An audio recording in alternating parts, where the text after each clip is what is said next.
So let's talk about Zyn. Do you guys do Zyn? Do I do Zyn? No. To be fair, I was pretty lucky growing up in that because I grew up in a pretty conservative Christian household, going to church nearly every fucking day from the time I was a kid to the time I was maybe like 18, 19. I kind of avoided a bunch of things just by default of going to church and being a Christian and shit. So I avoided drinking, I avoided drugs, I avoided smoking. So when it got to the time of me moving out and shit, it was already too late to actually get into it, and I was already playing a lot of sports, skateboarding, running, doing a bunch of stuff, so the need to smoke wasn't really there. And I'm usually the kind of person that loves to stand around in the smoking area of clubs, but I have no interest in actual smoking. The only time that I did was when I was pretending to smoke, and I'd buy like menthol cigarettes, act like cool, but I don't mind being around people smoking, just standing around, but I've never really had the urge to be a smoker. But I've always known people who have smoked, and one thing that I do remember a lot of people saying around me growing up was how addictive it was and how hard it was to stop. I remember a lot of people saying that it was a super addictive and hard to stop. People enjoyed it as a digestive. People enjoyed it as something to kind of, wake up in the morning to. People enjoyed it as a kind of way to break up your working day, especially if you have like a 30-minute. Some people, work like 9 to 5 or 9 to half 5, and you sometimes only have like a half an hour break. So if you smoke, it gives you a nice opportunity to pop out of the office and have a little break, and then kind of recharge yourself before you get back on your work again. So socially, whatever else has been, it's been a thing. Obviously in recent years, I think in the UK, it's kind of, I feel like smoking's kind of waned because essentially you can't smoke anywhere. You have to always smoke outside here in the UK, which is very different to other places. Like, you go to Berlin and people are literally smoking in a cafe, smoking in pubs and shit, and your whole clothes come back smelling like a fucking ashtray. But in recent years, I've also seen the popularity of these nicotine pouches. I first sort of heard about them through, I'm guessing, comedy podcasts, because I think I heard it through comedy podcasts on Nelk Boys, one or the other. Essentially, most so as like a performance hack, as some sort of like optimization hack, sort of thing, where it helps with your fucking, mental capacity and whatever else it may be. But I've heard allegedly the findings for that are very sketchy, about whether or not it helps with your mind. But I heard people kind of replacing cigarettes with nicotine, and obviously I forgot what the element is on the cigarettes, but there's one of it that's obviously not good for you. So if you can just separate it and just do the nicotine straight in, maybe it's a little bit better than actually smoking cigarettes. But as we are humans, people tend to kind of do things in excess. So now I've heard of people getting addicted to not only cigarettes, but now also getting addicted to nicotine pouches. So it's become a big thing, and it's also become a big thing amongst a young community, young demographic, and whatever it may be, right? I guess like Gen Z, millennials, and whatnot it may be. So GQ put this really interesting article together, sort of like explaining and trying to dive in deep into the phenomenon of nicotine pouches, specifically Zyn, which is a brand that's really popular in America. In Europe, we have a different brand. I think it's Scandinavian. I'm just sure it's Zyn Scandinavian too, but there's another brand that's popular here, but essentially they all do the same thing. So let's check this article out, courtesy of GQ. It says, how Zyn conquered the American mouth. Pause or not? Who knows? So it starts off. Dinner club Zyn, another club. That's a play on the famous Lady Gaga quote. That was a text I got for this week from my friend Ruby, who's 25 years old and lives in Manhattan's West Village and loves Zyn nicotine pouches. She happens to be the same friend who at parties in Williamsburg announced that she is opening a new can of Zyn to encourage what she calls camaraderie. To be fair, I do remember when I went to New York. This was many years ago. But when I went to New York and I went to Williamsburg, one of the things that popped out to me when I went to Williamsburg was how similar Williamsburg was to Shoreditch and to like Stoke Newington and all those type of hipster places, like cobbled streets, people riding fucking fixie bikes, people with little hats on, with like obscenely big scarves, and trotting about with their fucking laptops in their arms. That's the one thing I kind of regret when I went to New York. I didn't really discover more of the other boroughs or the other places that are a little bit more, different than London. Because I think because I was in Manhattan, I did go to Lower East Side for a bit. I went to Manhattan, I went to Williamsburg. I didn't really go to anywhere else. So, and I think those places are too similar to London. When I go abroad, I want to see something that doesn't look like where I'm from. I want to have a bit of a, dare I say, culture shock. But Williamsburg was so similar, looked exactly the same as like Shoreditch, Dawson, all these sort of places. So it's no surprise to see young people there banging a nicotine. It continues. If I hosted a dinner party for the Zyn fanatics in my life, you'd have West Village Ruby a focaccia baker named Mo, a finance guy named Aiden, a lacrosse coach named Lars, and a brand designer named Malou. The social equivalent of hitting shuffle. Over the past year, I learned users no longer look only like the frat guys in memes on my newsfeed. They look like anyone with a pulse. Okay, so if you want a multicultural friend base, get yourself some Zyn. As the reign of Swedish, okay, Zyn is Swedish. I think the other ones we have too are Swedish too. As the reign of Swedish nicotine pouches expands in America, unit sales increased by 641% between 2019 and 2022. And reported sales of Zyn's brand alone were projected to increase 51% between 2023 and 2024. I'm not alone in waking up to the idea that Zyn just might be for everybody, and that's it. It's not just for cowboys and fishermen. It's not just for people who voted red or for people who voted blue. It's not just for white collar. It's not just for working class. People use it while playing sports. Baker Mayfield, the Bucks quarterback, stirred some controversy while appearing to pack a lip on the sidelines of an NFL game, while gambling casinos, while cranking out decks in the office, while painting houses, while, yes, writing magazine stories. In equal measure, it's used on the dance floor. The buzz keeps you up. Really? Bro, man, just do some crack, coke, or speed. Why are you gonna take a Zyn to get you kind of going on the fucking dance floor? That's like saying if you drink a fucking, you know, whatchamacallit, that's like if you drank like a, I don't know, like a JD and Coke, that's gonna help you as well. Come on, man. Come on, man. Come on, people, man. Just do hard drugs or don't do any. Trying to circumnavigate shit by taking nicotine pouches to get you going is fucking loser behavior, man. Honestly, humans can be so odd at times. Anyway, in equal measures, it's used on the dance floor. It keeps the buzz up, and on the trading floor, it keeps you locked in and focused. At nighttime, morning time, and for some super users, all the time, which sounds, yes, a lot like cigarettes. You know what, right? I'm not gonna lie. I know this article is written by GQ. But this kind of feels like propaganda. This feels like they're trying to this feels like they are at the behest of Zyn trying to promote this shit. Like, why does this exist? Why are you making an article just on one brand and not all the brands? You know, it's a bit odd, this. This feels like some sort of psyop. Except that in the absence of cigarette smoke, or the cartoon cloud produced by vaping, you might never know that Zyn users are all around you. The house of Zyn is big and diverse, but it's discreet.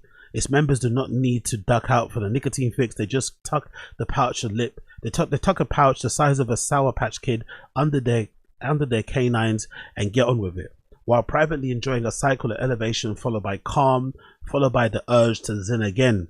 And so the generation that grew up knowing for sure that smoking was deadly discovered why people loved it anyway. I actually want to check it out. How long does a Zyn last?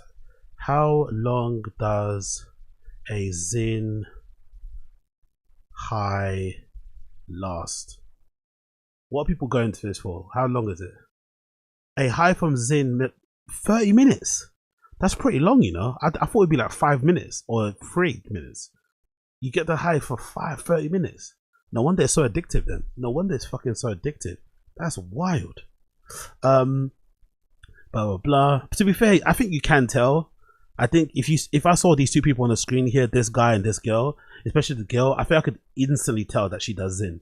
You know, if you're up all the time, if you're taking it to fucking keep you alert and up, then you're probably gonna have a certain look about you. You're probably gonna have a certain hue, right? A certain patina, right? A certain tint to your face. Let's just say that. It continues. For decades now, big tobacco has sought new revenue streams as cigarette smoking rates have continued to drop off. And amidst the ongoing flirtation with vape clouds, it may have found its champion in nicotine pouches like Zyn. Those of us who took US history as a public school in New York know that humans have used tobacco since the beginning of time. In the indigenous American discovered that you could smoke the stuff. They would also chew cured leaves to produce a feeling of euphoria and relaxation. Perhaps one of the first smokeless nicotine hits. Over the years, smokeless products filled a solid niche in the tobacco business. Brands like Levi Garrett, Stoker's made a sticky, loose-leaf chewing tobacco that the stuff cowboys would spit into spittons. Guys on a high school lacrosse team would spit into Snapple bottles. Ooh, yeah, I remember those. I actually remember that. I actually remember people having like bottles of that shit in their rooms. Like, oh, you know what I mean? Makes you want to gag. Wide mouth, the spit looked like an iced tea, and leave them pre-game in kitchens. I'm sure Long Island moms who came home. While tobacco's history was quintessentially American, the future of nicotine delivery was forged in, of all places, Sweden. Starting in the 1970s, a state-owned Swedish tobacco company began working with an American firm to develop a new product that could combat the messiness of dip and chew small, individually portioned pouches and snus-powered tobacco. Around the same time, Swedish pharmaceutical scientists were busy developing the first commercial nicotine replacement therapy product, a nicotine-containing chewing gum to wean off smokers of cigarettes with a better-for-you fix. It was called Nicovenom, or Niconovum, a Swedish pharma firm that weeded these strands when they released the first tobacco-free nicotine pouch under the brand Zonic in 2008. Zyn, which delivers nicotine to the bloodstream via mucous membranes in the mouth, came 6 years later. Snus had been the Swedes' tobacco of choice, and by 2024, the proportion of Swedes who smoked daily and used nicotine pouches were nearly equal. By the time Philip Morris International of Marlboro and Virgin Slims fame acquired Zyn maker Swedish Match for 16 billion. Yo, there's money in tobacco, innit? That's why they call it big tobacco. Like Big Pharma, they call it big tobacco. 16 billion. It's probably worth double that now, isn't it? Philip Morris International purchased Zyn for 16 billion in 2022. The Americans have had what appears to be soured on the last zeitgeisty tobacco alternative category, the vape, of the concerns about marketing to underage users, unanswered questions about long-term effects and the occasional explosion. So I'm wondering, like, did Zyn, basically, from what I'm understanding, it sounds like Zyn kind of got its start being a basically a tobacco alternative to stop people from smoking or to wean them off from smoking cigarettes. But now, as us humans are always fucking doing things to excess, people are now getting addicted to Zyns. So the thing that you got addicted, the thing that is invented to make you stop one addiction has now become its own addiction. Love it, love it, love it, love it. And there's some pictures here, courtesy of GQ, of people's mouths. Most of them, if you see, looking at this picture, are Caucasian. I think this guy here might be Asian, but for the most part, they're all Caucasian white people, which is interesting because I don't think I know any black people that have nicotine pouches or that do snus or Zyn. The only black people that I've seen that do snus are footballers. Professional footballers seem to love them, but I've not seen anybody socially in my life who looks like me who does snus or Zyns. Look at this guy. This guy in the middle here has like 2 on either side. What a fucking boss. This guy here has like 2 or 3 on either side of his mouth. That's intense. That's fucking intense. And most of these guys haven't scraped their tongues either, but yeah. Okay, cool. Zyn's success in the US wasn't a lightning in a bottle, sorry. It probably wasn't even one of those top selling nicotine products at your bodega until a few years ago. But the perfect storm of promotion by self-appointed Zynfluencers, Philip Morris does not do influencer marketing. Yeah, right. If they don't do influencer marketing, what the fuck is Nelk Boys then? I don't believe that. They don't do influencer marketing. Nelk Boys have been pushing Zyn for fucking ages and shit. Loads of comedians have been pushing it. Podcasters, come on. Zyn's byproduct of storm of promotion by self-appointed influencers, Gen Z's awareness of vaping health hazards during COVID, and the increase in distribution led to Zyn breaking through a ceiling of mass culture. By the third quarter of 2024, Zyn accounted for 65.5% of US nicotine pouch sales by volume. Wow. They've dominated the market, innit? 65.5% of nicotine pouch sales are done with Zyns only. The rapid growth in consumption resulted in a shortage of the product in the US last summer, and barren bodega shelves, freakouts in the streets. The reaction naturally led to more interest. What kind of buzz could cause this sort of meltdown? Folks seem to think Zyn is an overnight success story, but Zyn has been on the market for 10 years in the US, as Travis Palmer, the US Chief Communication Officer for Philip Morris International. Yo, I wonder what sort of salary this person's on, eh? US Chief Communication Officer for Philip Morris. That's probably a decent yearly salary. You know, you're pushing some poison out there, but you're making some money in the process. The American dream. He said the company's goal is to be predominantly smoke-free by 2023, with more than 2/3 of revenues generated by smoke-free products. He said that America's nearly 30 million smokers out of, according to PMI's estimate, 45 million regular nicotine users deserve better alternative. Okay, let's see. What is the Philip Morris International roster? What are the brands that they have? What are the brands they own? They want to be smokeless by 2023. What are the brands? Is it products? Yeah. What are the products they own here? Maybe someone's got an image. Do we have it? Whoa. I want to see what kind of products and brands do they own in total. Is that how much it is? Yo, that's too many to name. God damn, son. All of these stuff. What the fuck? No, that can't be it. It has to be some one of these. Maybe it's one of these actually. Is it this one here? Oh, let's just go on Wikipedia actually. Let's go on Wikipedia. Maybe it'll show us on the wiki. I want to see what type of brands that they own to be smokeless by 2023. It sounds like a very okay, here they are. Medical products. At 2024, Philip Morris International owns 9 companies which develop medical products in connection with diseases. Medical products. Cigarettes are medical products. What? As of 2024, Philip Morris International owns 9 companies which develop medical products in connection with diseases caused by tobacco. Soft hail inhalers. Don't lie. Philip Morris owns Marlboro, but also owns inhalers, like asthma inhalers. They sell you the cause and the cure. Nah, that's fucking wild. Oh my god. They also own a thing called BioVotion, developer of a wearable sensing technology for medical quality vital sign monitoring in daily life. They own a 13 pharmaceuticals and neuroceuticals, Swedish Match, which is snus and nicotine, Topic, which is drug development focused on acute mitochondrial infractions, Biogenesis, which is a services and products for highly multiplex protein quantification, and also these brands: Basic, Benson and Hedges, Bond Street, Chesterfield, Digi Samso, L&M, Lark, Long Beach, Marlboro Ice Blast, Merit, and St. Saint du Paris. How are they going to make their brand smokeless by that? These are some big brands here, man. I've heard of L&M, I've heard of Marlboro, I've heard of people smoking Chesterfields, Benson and Hedges. These are really popular here in the UK. Fucking hell. Okay, good luck to them. And it continues. That may be so. But it was also recently that Emma Chamberlain posted a video of a Zyn lodged in her gums. Joe Rogan said in discussing Zyn that he'd read somewhere that nicotine wards off Alzheimer's. Fact check. Some less than conclusive research on topics exist. Senator Chuck Schumer called for a Zyn crackdown. Oh, boo, Chuck Schumer. Tucker Carlson gushed to podcast Sophia Vaughn that taking Zyn gets wild in a subtle way. It's not like doing cocaine.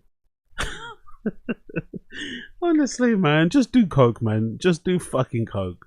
The journalist Max Reed coined a new phrase that captures the fraternity adjacent online culture called the Zinternet. Plus, it must be said, the buzz itself is exhilarating. My first time using Zyn was on a park bench in Lower East Side during the summer of 2023. I was with my friend Aiden, a Gen Z suit who always had an outline of a Zyn can visible in his pocket. At the time, he was going through about 15 pouch cans a week. How many pouches are in a pouch can? How many pouches? A Zyn can contains 21. Fucking hell, 21. There's 21. God damn it. So 21 times 15. He was going through 315 pouches per week. 315 per week. Within less than a minute of shoving it in my lip, I was overwhelmed with the euphoric challenge and the feeling that, with the euphoric charge. Within less than a minute of shoving it in my lip, I was overwhelmed with a euphoric charge, a feeling that with increased usage has a very familiar arc. You know when the buzz is going to hit. Until then, my experience with nicotine was limited to shared cigarettes in lines outside of bars and Capri Super Slims in Paris as a when in Rome kind of thing. The rush from Zyn was alarming, tingling, warm, and then numbing. I bought a can the next day. Shit, is that good, huh? Okay. I started using Zyn because you can do it on a plane without getting put on a no-fly list, and it seems less likely to kill me in the long run than other methods of nicotine delivery. Well, just not doing it, also abstaining can help not kill you, you know? If you don't want to die, abstaining can also help. Just abstain. That could also be an option, no? Okay, cool. Some people, man, we all know that the health risk of cigarettes, cancer, chronic lung disease, and vaping, looking like an idiot, harm from e-fluid. Looking like an idiot is hilarious. But because Zyn is smokeless and tobacco free and perceived health risks are fewer, nicotine pouches, including Zyn, do seem to be a lot healthier than cigarette smoking because they have a much less burden of toxins. Brittany Keller Hamilton, an epidemiologist, how do you say that? Epidemiologist? Yeah, I think that's how you say it.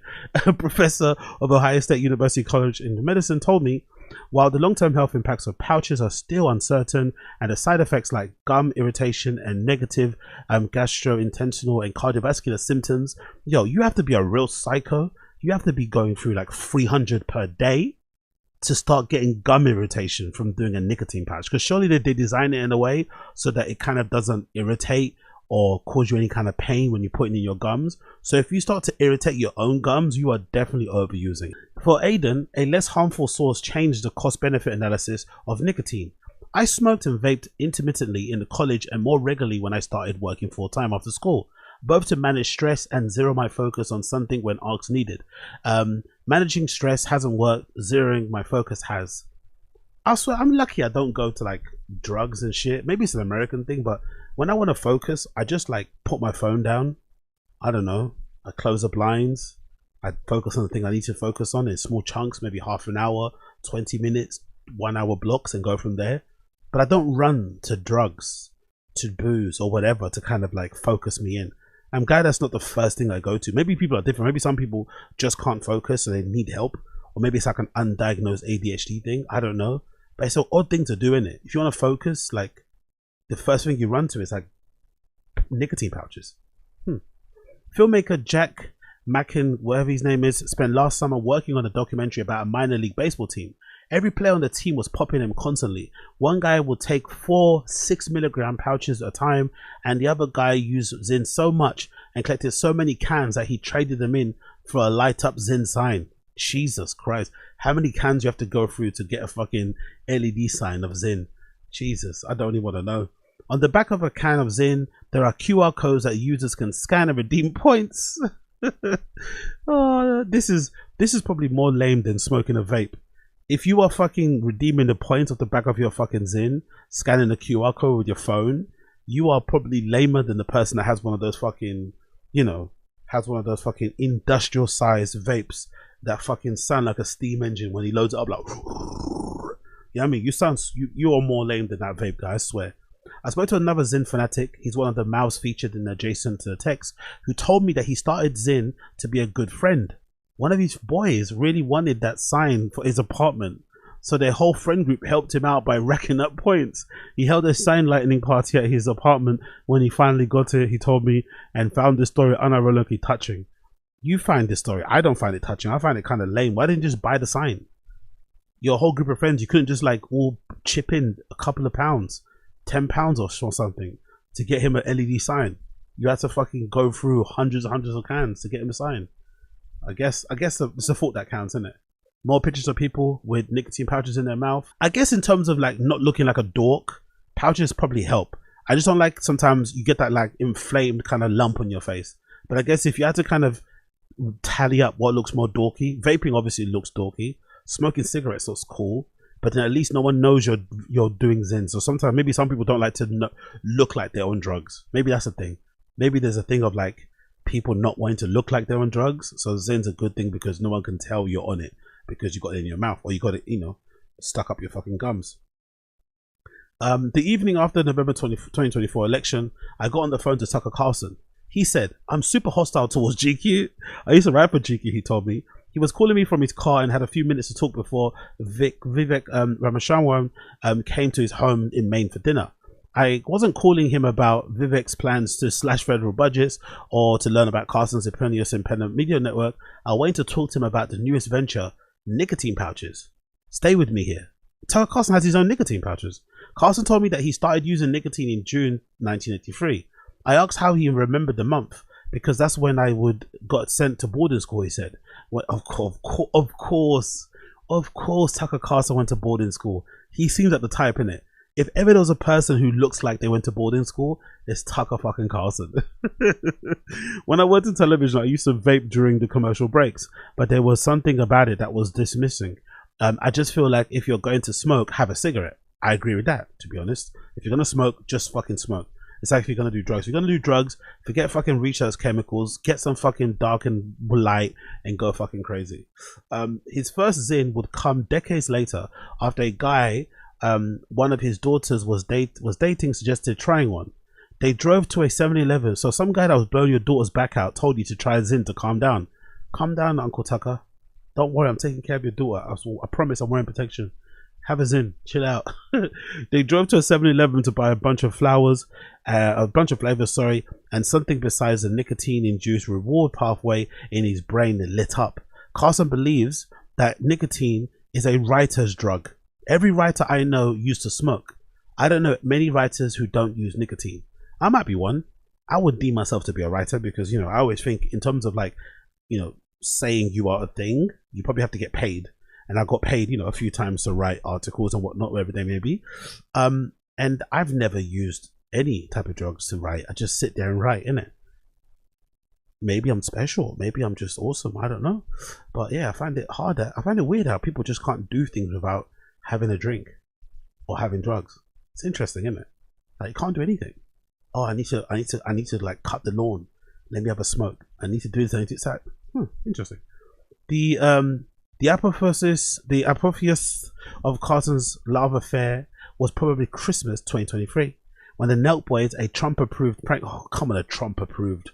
Come on, GQ. Who gives a fuck if they're Trump-approved? Anyway, when the Nelk Boys, the Trump-approved prank YouTubers, airlifted a Zyn canister the size of a monster truck to Carlson, and it looked like he might cry from laughter and gratitude. Carlson called on Zyn as he started to regard the product as insufficiently right-wing. Plus, after having styled himself as a sort of unofficial ambassador of Zyn, Carlson had a falling out with Philip Morris International. The company rebuffed the pitch from a more formal partnership and took issue with Carlson declaring on Theophone's podcast that in addition to being a work enhancer, Zyn was a male enhancer. So Zyn don't like to be associated with right-wing people, but right-wing people love Zyns. So they then started their own Zyn company, I'm guessing. PMI asked Carlson to refrain from making unsupported health claims about their product. Carlson found the approach humorless. If they had just called me and said, look, we don't want to get sideways with the FDA, please don't make any more boner jokes about Zyn, I would have been like, oh, I get it, no problem. Instead, a Zyn competitor was spawned. Wow. I wonder if the Carlson's Zyns are nice, or his pouches are good. Carlson called his former colleague's roommate and business partner, Neil Patel, and together they created a nicotine pouch called Alp. Alp is, according to Carlson, for someone who's not embarrassed but about using nicotine. I love how it's like Alp is like what? The Swiss Alps? Snow? White people? I wonder if that's what it's made for. I wonder if he's got actually any non-white people in his advertisements for Alp. Or is it just like or is it just fucking or if it looks like something that you might find in a, you know, in a German lookbook of some sort. Just like the late 2010s gave us the overload of identity specific coffee brands like Coffee for Hikers and Coffee for Gun Guys, tobacco alternatives are now heading for a 4X phase. Wow, I wonder if there's a nicotine pouch for techno people. I wonder if that exists. Nicotine pouches, techno rave. Let's see what happens if I put this in Google. Techno raves. Have you look at this on the EDM subreddit 3 years ago? Have you ever used nicotine pouches? Look at people in the EDM subreddit. I love it. Hello everyone, I'm an anthropologist researching the use of different stimulants in the EDM community. Someone says I've tried them, but nicotine isn't really a drug that would make me listen to EDM.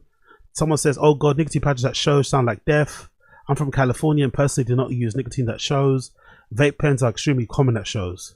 Okay, so not that much interest in them when it comes to techno, but maybe we might see nicotine pouches. Rave snus buy online. There's Rave snus. Rave snus. Oh, the brand is called Rave. Okay, cool. There's a brand of snus called Rave. That's €3. Oh, maybe I might have to try this. I might have to give it a little go. Do a little review. Rave snus. Go to Unfold and just do tons of rave snus and see what go on. Ultra strong 30 mg. Let's go for rave snus juicy apple. Nicotine strength 30 mg. Wow. Any details about this? Let's see the description. Inspired by music made to party, rave snus in apple flavor offers 30 mg nicotine and is sold as ultra strong rated. Due to the low filling quantity per pouch and the lower moisture level, a plus point for the connoisseurs and users who want gentle yet powerful nicotine experience in addition to low moisture and level pouches. A can contains 20 nicotine pouches in slim format.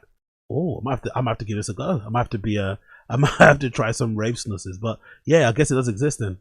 Cool. Blip, a nicotine replacement therapy brand founded by the same team behind Starface, pimple pouches, and the Julie emergency contraceptive, make nicotine lozenges, lozzies as they call them, and gum. Wow. Jones, a nicotine replacement therapy brand that makes nicotine mints packaged in cheap cans, raised 1.1 million in pre-seed funding. Jesus Christ. Among others, a venture capital firm started by the founders of Warby Parker, Harry's and Allbirds. I bet that we're months away from stylish nicotine pouches that will pique other people's t-shirts. Wow. A rising tide in Zyn users has lifted the boats of many imitations. Next time you're at a gas station or a local corner store, take a look at the shelves of nicotine products. You will likely see alongside Zyn almost identical packaging from brands like Zone, Velo and Rogue. The Rogue is Brendan Schaub's sponsor, isn't it? In November, a new Zyn competitor called Set posted its first photo on Instagram. The retro visuals and copy of the mood improvements made me think it was targeted at sneakerheads who like nootropics and get hard for tightly kerned Helveticas. Okay, let me see that. What's Set? I'm curious to see what Set's another nicotine brand. Set nicotine. Okay. Oh, Set's also what? A character in what? A character in League of Legends. Okay, Set nicotine. Let's see what this looks like. I'm curious to see what this nicotine pouch is called. Set. Okay, that's what it looks like. Why is this a sneakerhead thing? If I get into this, I want this shit to go straight to my head. Okay, cool. I see what they mean. A lot of guys featured on here are quite sneakerhead looking like, aren't they? The guy that founded it looks like a sneakerhead as well. Let's go to the first video. I want to see what this is all about. Okay, there we go. Where's the first ever video? I want to see the first ever post from this brand. There we go. Set.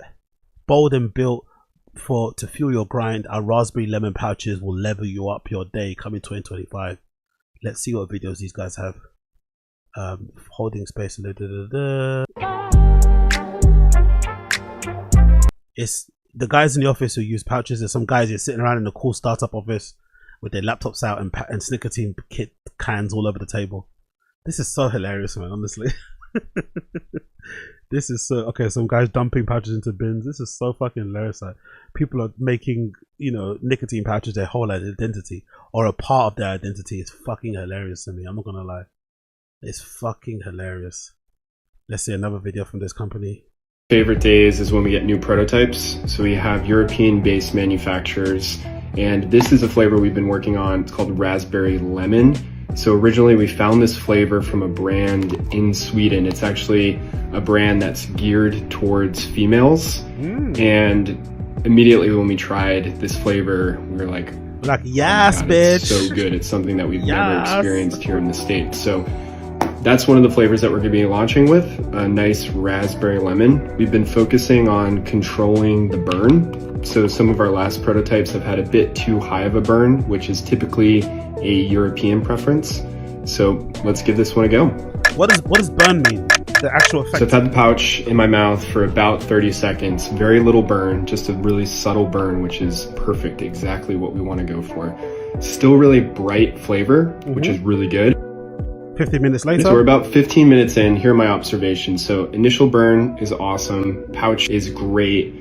I'd like to see the flavor last a little bit longer. And basically what we do is we adjust the type of sweeteners and the amounts of sweeteners to be able to get that lasting effect. Feedback this time around is I think we just need a little bit more of our sweetener and to adjust to make it last just a bit longer. We're getting really freaking close. All right, so one of my... Okay, cool. Seems pretty cool. Let's return back to the article. I might check out set. Another person with a Zyn. Oh, look at that. This guy has put a Zyn nicotine pouch in his jean pocket so long, he's now got the Zyn outline around, like faded into his jeans. That's when you know you're really banging the Zyns, isn't it? Jesus Christ, I love that. The idea for zeroing in or locking in or grinding inspired a new nicotine pouch brand called Excel. Yes, like the Microsoft software, a 2024 entry to nicotine market that targets users looking for productivity benefits. The world will catch up on the unspeakable truth that nicotine does not kill people, cigarettes kill people, said John Coogan, the founder of anti-smoke company which counts Excel among its offerings, told me. Wow, an anti-smoking company is endorsing nicotine pouches. This feels like a conflict of interest, isn't it? But so all these companies sell the same product, they just package it in a different way. So someone's gonna make a fucking nicotine thing for ravers. Someone's gonna make a nicotine pouch for skateboarders, footballers, bad bitches, singers, whatever. Just gonna frame it differently, different box, but they all do exactly the same thing. Okay. Keller Hamilton, the epidemiologist, acknowledges that nicotine itself is not carcinogenic, and users who find it in some cognitive benefits, but it remains highly addictive, and exactly, an addiction can have its own cognitive cost, like mood swings. Plus, she told me, we don't know if down the line people will develop such strong dependence on nicotine that they'll need to switch to products like cigarettes that deliver nicotine more quickly. So you get the nicotine hit quicker with cigarettes, but obviously the tobacco fucks you up. But in the pouches, it kind of is slow into your bloodstream, but then you get it straight as well. And it maybe the high lasts for a long time. PMI, for its part, tells GQ that nicotine is addictive and not risk-free, but it believes Zyn offers a better alternative for consumers who might otherwise be smoking. Excel's brand is a parody of the corporate Wall Street culture. The homepage reads, at Excel, we believe that maximizing productivity, we not only enhance individual performance, but also contribute to the overall success and growth of your clients. Coogan believes that Zyn boom was driven by the Southern Bro, the former smoker, the former dip user, and a pack of a day heavy nicotine user, whereas the anti-smoke company has a pouch brand, 3 distinct customers: 1 Excel for the finance guy, 2 Breakers for the sports guy, and 3 Lucy for the girls. To date, male adoption and usage of Zyn's defying characteristics. Why? Coogan has one theory. The fact of the matter is, dudes are gross. And they've been putting gross stuff in their mouths for a long time. They've been drinking leftover beers. Dudes are just dudes. I think men might actually just have less of a disgust reflex. If you look at chewing tobacco, it's like those gross brown poison. Malumu Marzarotto,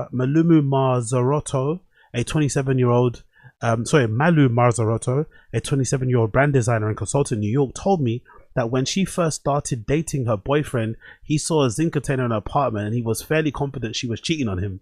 Hilarious. I don't have any other girlfriends that use Zyn, which is surprising since it's so discreet compared to vapes. Increasingly, Zyn speaks to women who might have bummed a Adderall from a friend, but before the shortage made everyone stingy and want a different buzz to grind through the week. I discovered Productivity Reddit and they were raving about Zyn as a productivity hack. Next thing I knew, I was powering through my to-do list by chain packing Zyns. Let's see, last quote here, last caption, last paragraph. My last question for Coogan, the Excel guy, was about his own buzz. During our whole conversation, it sounded like he was on 1.5x speed, caffeine, quote unquote. And after a long pause, I don't know if I put this on record, but I do have a prescription for other study drugs, I guess. So this guy's on a lot of shit. But I believe that you should never take them every day. You should do them when you're needed, and as needed feels like maybe once a month. It's like, okay, first Monday every month, you're going to crush and line up everything and clean up your inbox, clean up your calendar, really set yourself up with the right cadence. And then Tuesday, you're going to drink a Celsius and get through a bunch of work. Wednesday is going to be a bunch of phone calls, so you're going to do some nicotine. Thursday, maybe just have a cup of coffee. Fucking hell. When do you drink a glass of water, guy? Thursday, have a cup of coffee. The weekend comes, you probably don't need any stimulation. You're just hanging out. Emily Sundberg lives in New York. Big up Emily Sundberg. Really good article, really interesting and eye-opening. But God almighty, man, people's dependency on these type of things is crazy. Once you get into this sort of stuff, I think there's no turning back really in it. I think every human, every adult that's tried this shit has, you know, in some ways become addicted to it. So I gotta be careful. I gotta be careful if I start doing these sort of shits. But so far I don't really need much to focus and lock in, to be honest. But yeah, this sounds kind of crazy. Imagine mixing this stuff with like actual multivitamins. How fucking wired you'd be. People are getting crazy buzzes from doing a couple mg, 30 mg. Imagine if you actually mix this with like booze and like, you know, class A's. Whew, that's a fucking wild night. That would be a wild night. But yeah, big up Emily Sundberg, and big up GQ for this article. I'll put the link in the description for you guys if you want to check it out later. I'll put the link in the description if you want to check it out later.